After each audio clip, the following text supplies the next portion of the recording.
మా సోదరులు బాలకృష్ణ గారికి నా హృదయపూర్వక నమస్కారాలు. సినిమాల్లోనే కాదు, చారిటీస్లో కూడా ముందుంటాను.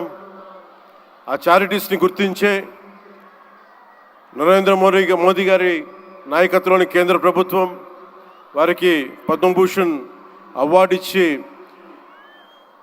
ఆయన మామూలు బాలకృష్ణ గారు కాదు, పద్మభూషణ్ బాలకృష్ణ గారుగా ఆయన గుర్తించడం చాలా ఆనందదాయకం. 28 సంవత్సరాలు పూర్తి చేసుకున్న ఈ సందర్భంలో ఎన్టీఆర్ ఈ ట్రస్ట్కి చాలా అద్భుతమైన భవిష్యత్తు ఉండాలి, ఇంకా వేలాది మందికి సహాయం చేయాలి. నాకు చాలా ఆశ్చర్యం కలిగించింది. చాలా సైలెంట్గా చేసుకెళ్ళిపోయే ట్రస్ట్ ఇది.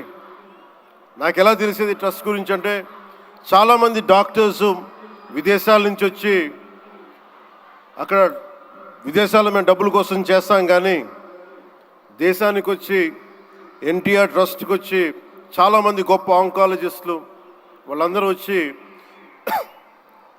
సేవలు చేయటం ఎంత స్ఫూర్తిదాయకమో ఎన్టీ రామారావు గారిది తెలుస్తూ ఉంది.